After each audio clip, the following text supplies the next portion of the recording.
हुमायूं की सिंध में किससे लड़ाई हुई? सिंध में दाखिल होने की क्या मजबूरी थी? लड़ाइयों का नतीजा क्या निकला? जब शेर शाह सूरी ने हिंदुस्तान पर हमला करके सन 946 हिजरी में पहली बार चौसा के मकाम पर हुमायूं को शिकस्त दी, दूसरी बार कनौज के मकाम पर हुमायूं और उसके दरमियान जबरदस्त मार्का हुआ जिसमें उसे नाकामी का सामना करना पड़ा।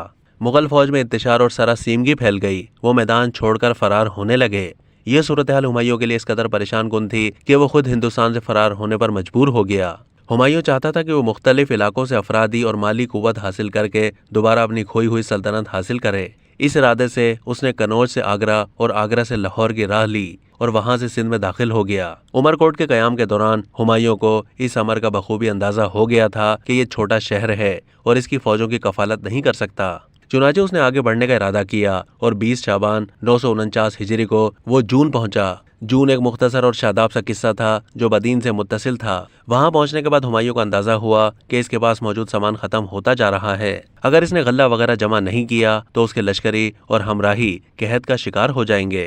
इसी दौरान उसे इतला मिली कि पटौदा किले में अनाज का खासा जखीरा मौजूद है जिसको थोड़ी सी मज़ाहमत के बाद हासिल करना दुश्वार अमर नहीं है। चुनाचे उसने अपने कुछ सरदारों को पठोड़ों के किले की मुहिम पर मामूर किया। जब सिंध के हुक्मरान मीर शाह हसन अरगून को हुमायूं के इस इरादे की खबर मिली तो उसने अपनी फौज को हुमायूं से मुकाबला करने के लिए रवाना कर दिया, जिसके नतीजे में जून के गिरदोनवा यानी बदीन के इलाके में अरगूनों और मुगलों के दरमियान शदीद लड़ाइयाँ हुई। हुमायूं के बहुत से तजर्बेकार साथी इन लड़ाइयों में मारे गए, जिससे हुमायूं इस कदर रंजीदा और मायूस हुआ कि उसने सिंध की हुदूद से निकल जाने का इरादा कर लिया।